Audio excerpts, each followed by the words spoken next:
We scroll through headlines that contradict each other. We argue with strangers online who believe the earth is flat or that facts are just opinions. In a world saturated with misinformation, where propaganda isn't just state-sponsored, but user-generated and algorithmically promoted, one question echoes louder than ever. How do we know what's true? It turns out this isn't a new question. Over 2,400 years ago, a man in ancient Athens dedicated his life to that very inquiry. His name was Socrates, and today, in the heart of the digital chaos, his method may be more relevant than ever. Welcome to the unfolding journey, where we explore timeless wisdom and connect it to the ever-evolving modern world. This isn't just philosophy for textbooks, it's philosophy for life, for truth, and for transformation. If you're passionate about knowledge, critical thinking, and seeing beyond the surface, you've just found your tribe. Now let's step back into time, and then leap forward to today, as we unpack the enduring power of Socrates and the crisis of truth. Socrates wasn't a man of written texts. In fact, he wrote nothing down. Everything we know about him comes from his students, especially Plato.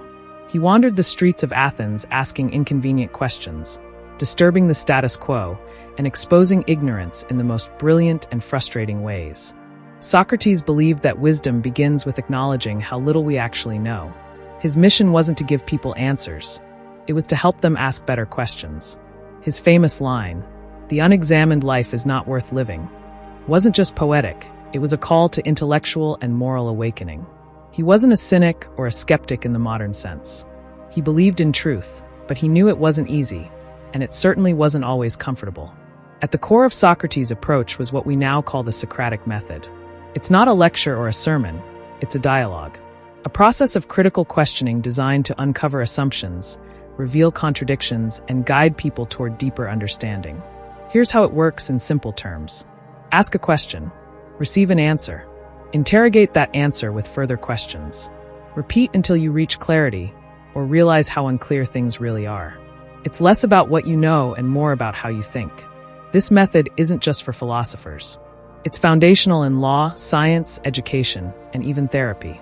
But most importantly, it's a powerful antidote to blind belief, manipulation, and misinformation. Now let's fast forward to today. We live in an age of information overload, but more information doesn't mean more knowledge.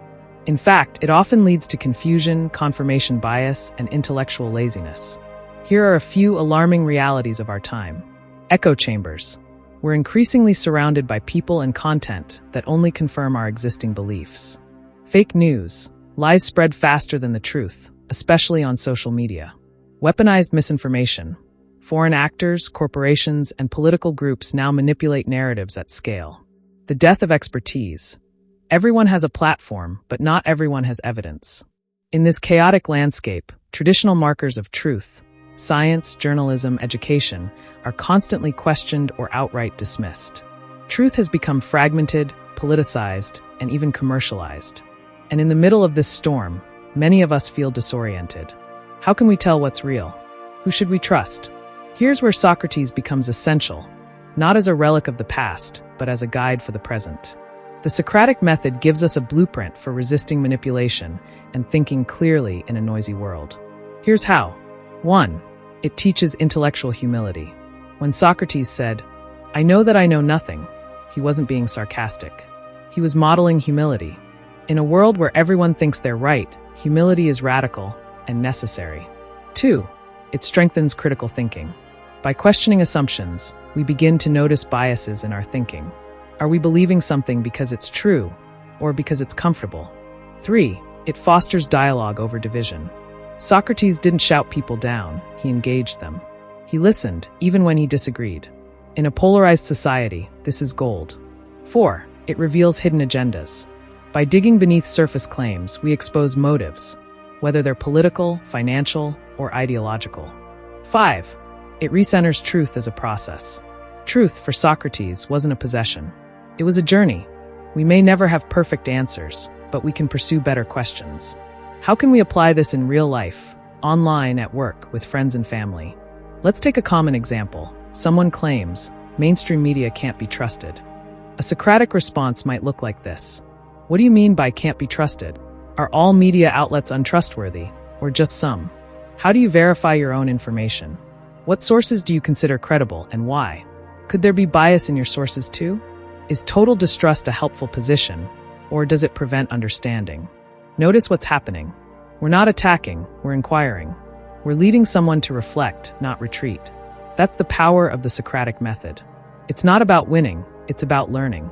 Let's be clear, when we abandon critical thinking, there are real-world consequences. People fall for conspiracy theories. Science is rejected in favor of superstition.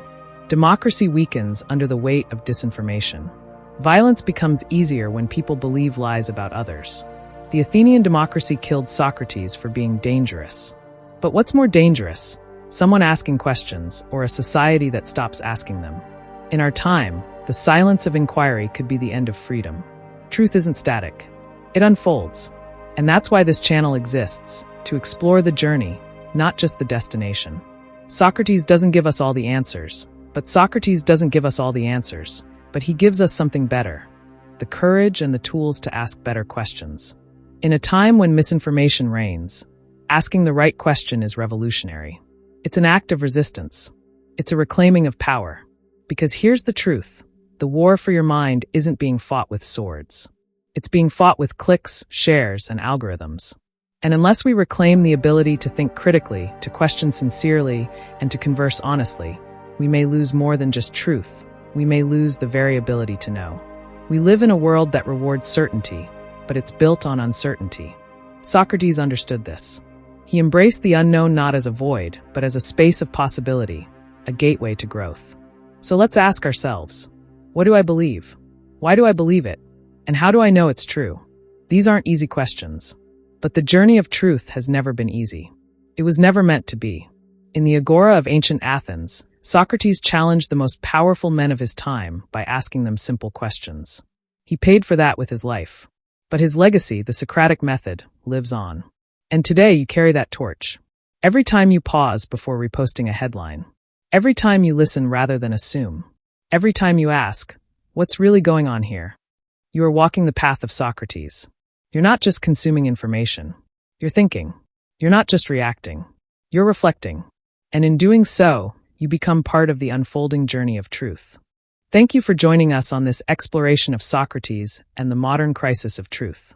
Here at the Unfolding Journey, we believe that philosophy isn't just ancient, it's urgent. It belongs in our lives, our conversations, and our decisions. If you're seeking wisdom, clarity, and a deeper way of seeing the world, you've found the right place. Brain, if this resonated with you, we invite you to become part of our community. Pushpin subscribe to the channel. Bell, hit the notification bell so you never miss an episode.